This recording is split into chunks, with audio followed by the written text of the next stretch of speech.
और आज बुलेटिन में सबसे पहले बात कोरोना से जंग में नेटवर्क 18 की मुहिम Sanjeevani a shot of life.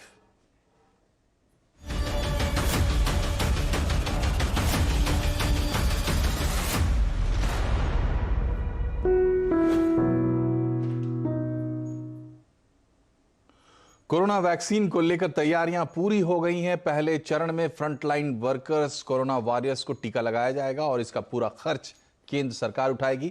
आज मुख्यमंत्रियों के साथ अहम मीटिंग में प्रधानमंत्री मोदी ने यह बात साफ कर दी है। वहीं प्रधानमंत्री मोदी ने हिदायत दी है कि टीकाकरण में नेता इस बात का खास ख्याल रखें कि टीकाकरण का लाइन ना टूटे। पीएम ने कहा कि जनप्रतिनिधियों को भी टीका तभी लगे जब उनकी बारी आए।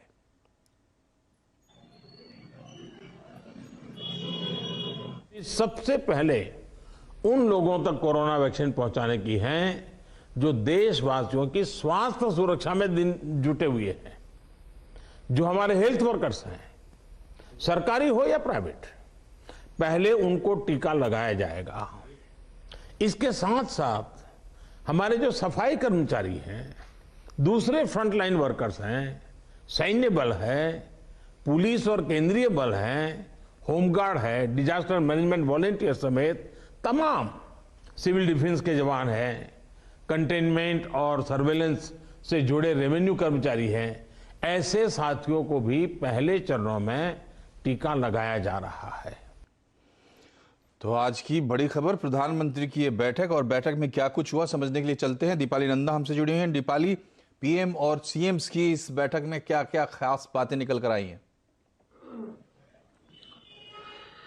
देखिए, ये अहम बैठक के बाद प्रधानमंत्री नरेंद्र मोदी का जो संबोधन सामने आया उसमें 3 से 4 बड़ी बातें उन्होंने कही। पहली बात, उन्होंने साफ किया कि पहले फेज में जिन 3 करोड़ लोगों को टीकाकरण किया जाएगा उसका खर्च राज्य सरकारें नहीं बल्कि केंद्र सरकार उठाएगी। और इसी पर हमें सूत्रों से ये जानकारी मिल रही है कि सरकार की योजना है कि जो वैक्सीनेशन पर खर्च है उसकी भरपाई पीएम केयर फंड से की जाए और आने वाले बजट में भी हम वैक्सीनेशन पर आने वाले खर्च पर एक अच्छी खासी राशि का आवंटन होते हुए देखेंगे।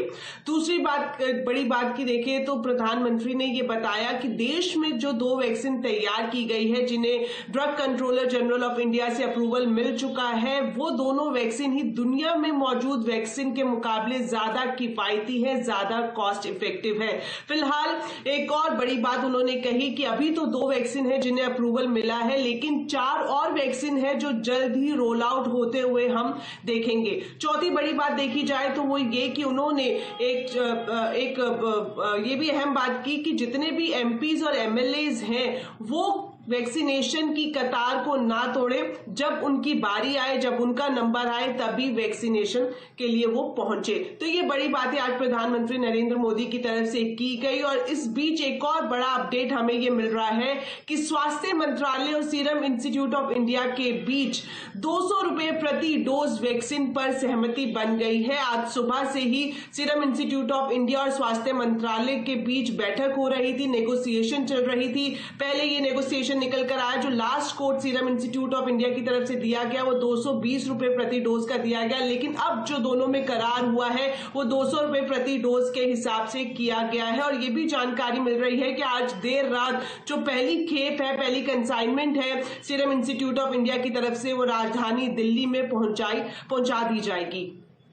बहुत बहुत शुक्रिया दीपाली तमाम अपडेट के लिए। तो अब 16 जनवरी से वैक्सीनेशन शुरू होगा और उसकी एक रूपरेखा प्रधानमंत्री ने बताई सीएम्स को। और प्रधानमंत्री ने यह भी कहा कि 60% वैक्सीनेशन का काम पहले फेज का जब पूरा हो जाएगा तो फिर वो एक बार बैठक करेंगे और सिचुएशन को एनालाइज करेंगे। कोविड-19 में पूरे देश ने एक होकर संकट से लड़ाई शुरू की और अब जबकि वायरस को हराने की तरफ हम बढ़ रहे हैं, वैक्सीन ड्राइव में हम सबको अपना पूरा जोर लगाना है। हमारा campaign Sanjeevani a shot of life इसी विश्वास पर आधारित है कि no one is safe unless everyone is safe.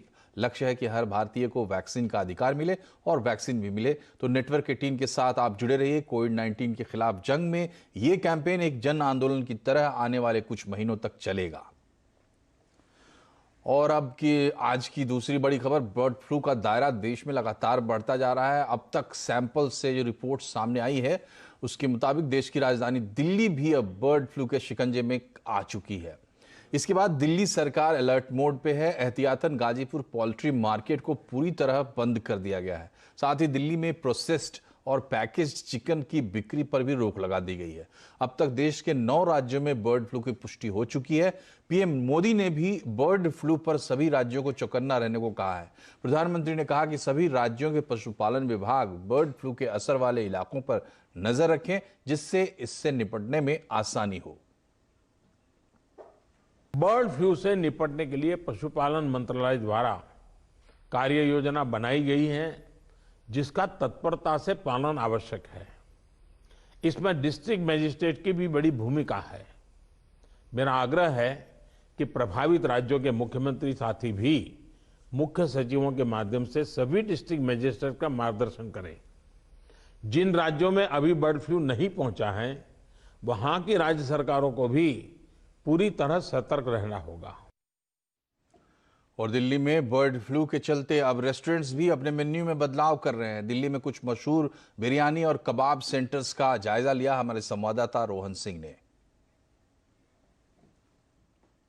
Delhi का मशहूर बिरयानी पॉइंट है मटका पीर और यहाँ आम दिनों में काफी ज्यादा भीड़ लगी रहती है चिकन बिरयानी के लिए। आज का क्या हाल है ये पूछते हैं। ये बताइए कि जो पूरा अभी माहौल चल रहा है बर्ड फ्लू का, क्या उससे फर्क पड़ा है, बिजनेस में फर्क पड़ा है? हाँ जी, फर्क तो बहुत पड़ा हुआ है। मटन लोग खा रहे हैं, चिकन की बहुत कम रिक्वायरमेंट है। और मटन चिकन बिरयानी की जगह यहाँ पे मटन बिरयानी ज्यादा बिक रही है। ये यहाँ पे इनका कहना है। मटका पीर में 90% तक फर्क पड़ा है बिजनेस में। लेकिन एक और शॉप में यहाँ बात करते हैं। ये बताइए कि जो ये पूरा पकाने का तरीका है, क्या आप कहना चाहते हैं कस्टमर से, क्या ये सुरक्षित है? बिल्कुल सुरक्षित है सर। ये देखिए आप, ये 70% पे पका हुआ है। ये 70% पे पका हुआ है। इसमें कोई भी किसी भी तरह का कोई कीटाणु नहीं रहता और ऊपर से मसाला डलता है, उसमें कोई कीटाणु नहीं रहता। कोई घबराने की बात नहीं है। लेकिन रही बात बिजनेस की, थोड़ा फर्क तो पड़ता है। जो पढ़े लिखे लोग इस चीज़ को मानते हैं जी। तो इनका कहना है कि जिस तरीके से ये बनाया जा रहा है, जितनी मेहनत की जा रही है, उसकी वजह से यहाँ पर लोगों को कोई खतरा नहीं है, लोग खा सकते हैं। लेकिन बिजनेस पे फर्क पड़ा है, ये यहाँ पे शॉपकीपर्स का मानना है। सिर्फ स्ट्रीट फूड नहीं बल्कि हाई एंड रेस्टोरेंट भी प्रभावित हुए हैं। इस वक्त हम खान मार्केट के मशहूर Salim Javed rule the rolls में है। और इस वक्त क्या फ़र्क पड़ा है, मार्केट सेंटीमेंट में क्या लोगों की प्रेफरेंस चेंज हो रही है? लोग थोड़ा सा एहतियात कर रहे हैं। ऑब्वियसली कुछ दिनों से जो है इसका असर नज़र आ रहा है, और जब से ये चीज़ न्यूज़ में फ्लैश हुई है तो लोग थोड़ा सा फिक्रमंद भी हुए हैं, और इस वजह से हमारी मटन की और वेजिटेरियन की डिमांड काफ़ी बढ़ी है। ये आप जो रोल्स बना रहे हैं, उसको बनाने का तरीका क्या है? क्या लोगों को आप ये एश्योर करना चाहेंगे कि जो वो रोल खा रहे हैं, चिकन रोल खा रहे हैं, वो पूरी तरह से सुरक्षित है?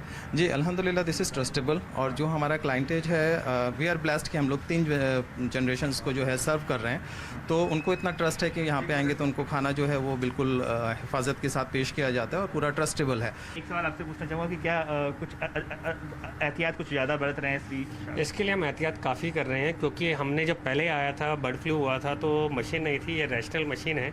इसके अंदर अच्छी तरीके से वो कुक होता है। उसके बाद ये ग्रिल होता है, इतना हाई टेम्परेचर है कि पूरा अच्छी तरह सेका जाता है इसको, तो उसमें कोई दिक्कत ही नहीं है।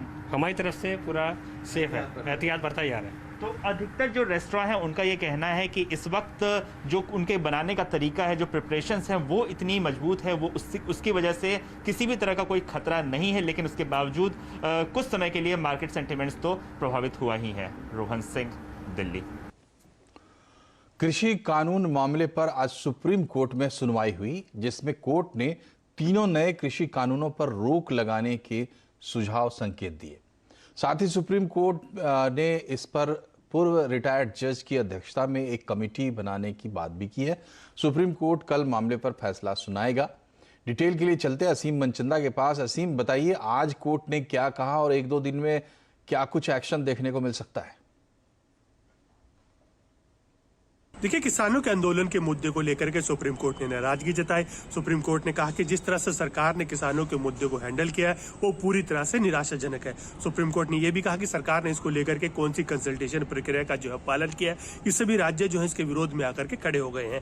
उसके बाद सुप्रीम कोर्ट ने यह भी कहा कि वहां पर किसान जो है आत्महत्या कर रहे हैं, वहां पर लोग जो है ठंड में परेशान हो रहे हैं, और सरकार जो है अभी तक 47 दिन बीत चुके हैं, लेकिन अभी तक किसी भी पक्ष में सहमति जो है वो नहीं बना पाई है। उसके बाद सुप्रीम कोर्ट ने यह भी कहा कि वहां पर जो है हिंसा जो है भड़क सकती है, खून खराबा जो हो सकता है, उसका इल्जाम जो है हमारे ऊपर आएगा कि सुप्रीम कोर्ट ने इसको लेकर के कुछ नहीं किया। तो उसके बाद सुप्रीम कोर्ट ने केंद्र सरकार से कहा या तो आप भी इन कानूनों के ऊपर जो है इनको टाल दीजिए या हम इसके ऊपर रोक जो है वो लगा देंगे। तो उसके बाद केंद्र सरकार ने कहा कि जो केंद्र ने कानून बनाए हैं सुप्रीम कोर्ट उसके ऊपर रोक जो है वो नहीं लगा सकता है। तो ऐसे में सुप्रीम कोर्ट जो केंद्र सरकार है उसने सुप्रीम कोर्ट से वक्त देने की मांग की। सुप्रीम कोर्ट ने कहा कि आपको पहले ही वक्त जो है वो दिया जा चुका है, लेकिन आप इसको लेकर के बिल्कुल भी प्रभावी जो है वो नहीं रहे हैं। उसके बाद सुप्रीम कोर्ट ने ये भी सजेस्ट किया कि इसको लेकर के एक कमेटी जो है वो बनाई जा सकती है। ये कमेटी जो है इसके अंदर किसानों के प्रतिनिधि जो है वो भी शामिल होंगे। ये पूरी कंसल्टेशन प्रोसेस जो है वो करेगी। सुप्रीम कोर्ट के रिटायर्ड जज की अध्यक्षता में कमेटी जो है वो बनेगी और इस कमेटी के आधार के ऊपर आगे की बात जो है वो बढ़ेगी और इसका इम्प्लीमेंटेशन जो है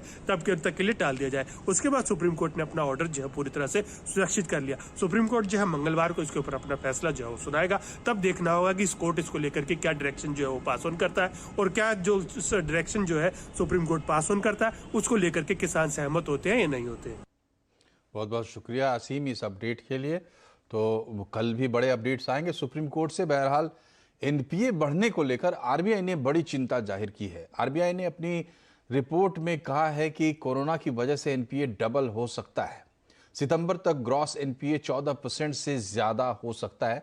इस रिपोर्ट में और क्या कुछ कहा गया है जानते हैं। बैंकिंग एडिटर प्रदीप पंड्या हमसे जुड़ गए हैं। प्रदीप जी, ये ऐसा लग रहा है एक तो ये कोविड के चलते समस्याओं का अंबार पहले से है, लेकिन ये जो फाइनेंशियल स्टेबिलिटी रिपोर्ट में जो ऊपर से समझ में आ रही है बात कि इस बड़ी पायल में ये बैंकिंग की समस्या भी और बहुत बढ़ती जा रही है, तो एग्जैक्टली क्या कहना चाह रहा है आरबीआई और क्या इसमें कुछ प्रिस्क्रिप्शन भी हैं? देखिए, आरबीआई को ऐसा लगता है कि फिलहाल चूंकि काफी छूट दी गई है एनपीए रिकॉग्निशन वगैरह को लेकर के, रिस्ट्रक्चरिंग भी की जा रही है, तो उसके चलते इस समय जो आंकड़े हमारे सामने आ रहे हैं वो अच्छे हैं। अगर आप देखें तो साल दर साल ग्रोस एनपीए में दरअसल सुधार देखने को मिला है जो इस समय तक की स्थिति है। ये बात आरबीआई ने अपनी रिपोर्ट में माना भी है, लेकिन उनका ये कहना है कि आगे चलकर सितंबर तक इसमें बढ़ोतरी देखने को मिल सकती है। तो जो एनपीए आज 7.5% पे आ गए हैं वो उनको लगता है कि बढ़ के वर्स्ट केस में 15% तक पहुंच सकते हैं या बेस केस में 13.5% तक पहुंच सकते हैं। हालांकि आरबीआई का ये स्ट्रेस टेस्ट का नतीजा है, यानी आरबीआई को ऐसा लगता है कि अगर मुश्किलें रहती हैं तो उन हालात में क्या वर्स्ट केस सिनेरियो हो सकता है। हालांकि इसमें कुछ पॉजिटिव्स भी साफ तौर पे बताए जा रहे हैं। गवर्नर शक्तिकांता दास ने जो भूमिका में लिखा है वहाँ भी उन्होंने ये बात मानी है कि पिछले सालों के दौरान बैंक ने काफी कोशिश की है अपनी पोजीशन को स्ट्रॉन्ग करने की। साथ ही साथ वो ये भी कह रहे हैं कि इस वक्त अगर आप देखिए तो बैंकों की जो कैपिटल है वो बढ़ गई है और वो बढ़ करके इस समय जो सितंबर के आंकड़े हैं वो 15.8% पे आ गए हैं, जो मार्च में 15.25 पे थे। यानी तकरीबन 1 परसेंटेज पॉइंट से बैंकों की कैपिटल बढ़ी है, तो जाहिर है कि घाटा सहन करने की उनकी क्षमता बढ़ गई है। साथ में रिपोर्ट ये भी कहती है कि जो प्रोविजन कवरेज रेशियो है वो 66% से बढ़कर 72% हो चुका है।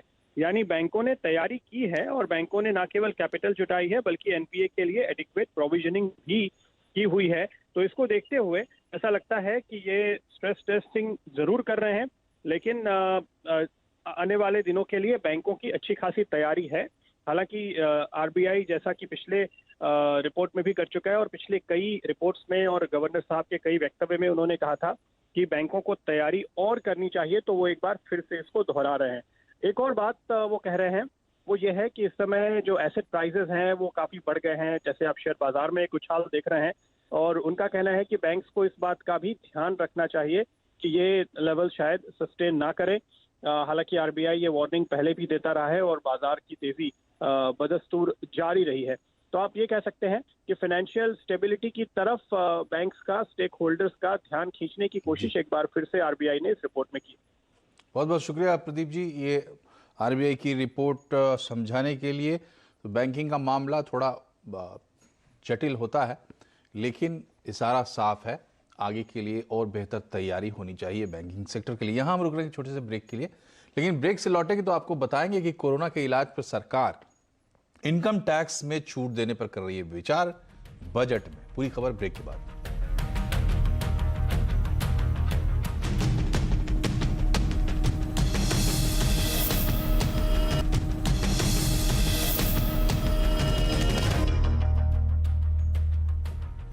ब्रेक के बाद एक बार फिर से आपका स्वागत है आवाज समाचार में और अब बात करते हैं आत्मनिर्भर बजट की।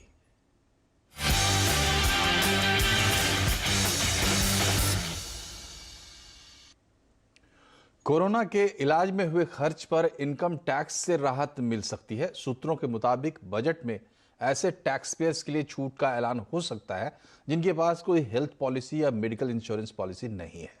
डिटेल लेते हैं आलोक प्रियदर्शी से। आलोक, ये बताइए कि सरकार अगर छूट देने पर विचार कर रही है तो किस तरीके से, किस प्रावधान के तहत छूट देगी? देखिए, कोरोना के इलाज के खर्च को लेकर सरकार इस बार बजट में इनकम टैक्स के मोर्चे पर बड़ी राहत का ऐलान कर सकती है।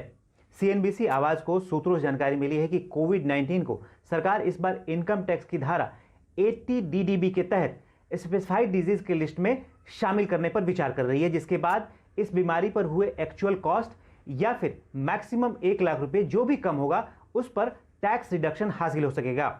लेकिन यह टैक्स रिडक्शन सिर्फ उन्हीं लोगों को हासिल होगा जिनके पास इस वक्त कोई हेल्थ इंश्योरेंस पॉलिसी या फिर मेडिक्लेम नहीं है।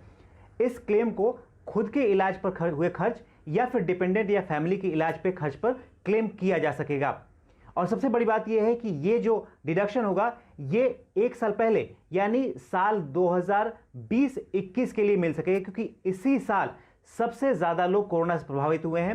अभी तक देश में 1 करोड़ से ज्यादा लोग कोरोना की चपेट में आ चुके हैं, जिसकी वजह से इलाज पर अच्छा खासा उन्हें खर्च भी करना पड़ा है। लिहाजा सरकार कोरोना के इलाज में हुए खर्च को लेकर इस बार बजट में टैक्स छूट का ऐलान कर सकती है। बहुत बहुत शुक्रिया आलोक अपडेट के लिए। और बजट से एक और एक्सक्लूसिव खबर, डिफेंस, रेलवे और हेवी इंजीनियरिंग, ये ऐसे सेक्टर्स हैं जिनसे जुड़ी सरकारी कंपनियों की एक्सपोर्ट में हिस्सेदारी बढ़े। सरकार ऐसा चाहती है और इससे संबंधित कुछ बड़े ऐलान इस बार बजट में हो सकते हैं। चलते एक बार लक्ष्मण रॉय के पास। लक्ष्मण जी, ये बताइए, सरकारी कंपनियों की एक्सपोर्ट में हिस्सेदारी बढ़े, ये तो अच्छी बात है, लेकिन इसके लिए सरकार का प्लान क्या है? बिल्कुल, इसके 2 पहलू हैं। पहला पहलू तो यह है कि जो आपने बिल्कुल सही कहा कि इस तरह के जो बहुत ही बड़े सौदे होते हैं इसमें कई बार गवर्नमेंट टू गवर्नमेंट डील होता है। जैसे कि डिफेंस सेक्टर की बात करें, रेलवे सेक्टर की बात करें या फिर हैवी इलेक्ट्रिकल सेक्टर की बात करें, तो गवर्नमेंट टू गवर्नमेंट डील जब होगा तो वहां पे इन पीएसयूज के प्रोडक्ट को सरकार बढ़ावा देगी।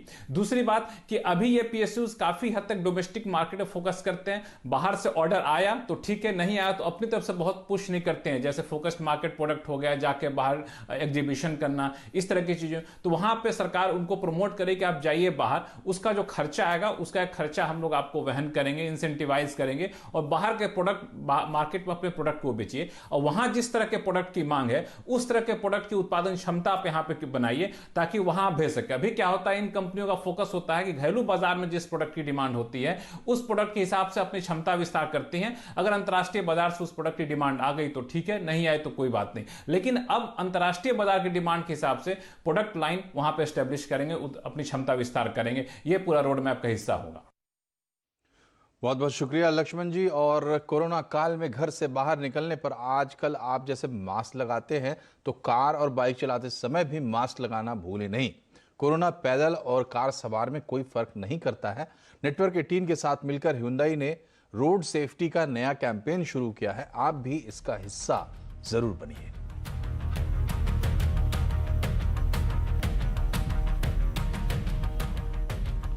और इसी के साथ बुलेटिन में फिलहाल इतना ही। इन खबरों पर लगातार अपडेट के लिए सीएनबीसी आवाज से जुड़े रहिए ट्विटर, फेसबुक और यूट्यूब के जरिए। नमस्कार।